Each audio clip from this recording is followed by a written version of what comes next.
કાસોર સોજિત્રા ખાતે આ કામનો આરોપી મિનેશભાઈ મનુભાઈ પરમાર એ બેંક મિત્ર તરીકે ગામમાં કામ કરતો હતો. વિવિધ લોકોના વિવિધ પ્રકારના બેંક સંબંધિત કામ કરી આપતો હતો, લોન મેળવવા બાબતના કામ કરી આપતો હતો. આ વિશ્વાસનો જ ફાયદો લઈને એણે લોકોના નામે લોન મેળવી પોતે આર્થિક લાભ મેળવવાનું એક કાવતરું રચ્યું. આ કાવતરાના ભાગરૂપે બેંક ઓફ બરોડાની કાસોર ખાતેની પીપળાવ ખાતેની બ્રાન્ચમાં એણે લોકોને એવો વિશ્વાસ અપાવ્યો કે મારા આ બનાવટી મારા આ જે જ્વેલરીઝ છે, મારા ઘરેણા છે, એને તમે લો, બેંકને આપો અને બેંકમાંથી લોન મેળવીને એ લોનના પૈસા મને આપો, સમય સાથે એ લોનની ભરપાઈ કરી દઈશ એવી એમને ખાતરી આપી અને આ લોનના નાણાં મેળવી લીધા.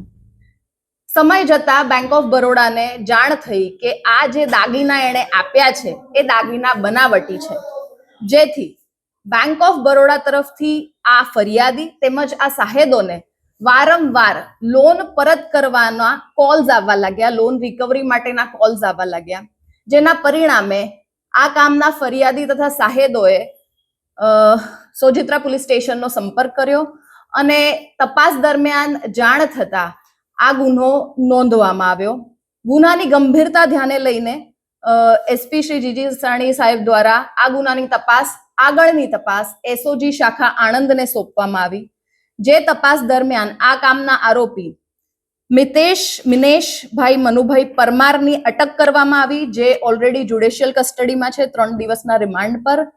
તપાસ દરમિયાન વધુ 2 નામ ખુલ્યા, જેમાં અનિલકુમાર કનૈયાલાલ સોની જે રહે ડીમાર્ટની સામે ઉત્તર સંડા રોડ નડિયાદ તથા ગભુભાઈ ઉર્ફે મોરલી બાપુભાઈ ભરવાડ રહે ભગત પેટ્રોલ પંપની સામે તારાપુર ની પણ અટક કરવામાં આવી. જે બંને આરોપીઓની આજે 2 દિવસની રિમાન્ડ મંજૂર થઈ છે. આ કાવતરા અને ઠગાઈ હેઠળ કુલ ₹31,55,000ની ઠગાઈ કરવામાં આવેલી છે અને 3 આરોપીઓની જે નામ દર્શાવે એમની ધરપકડ કરવામાં આવેલી છે.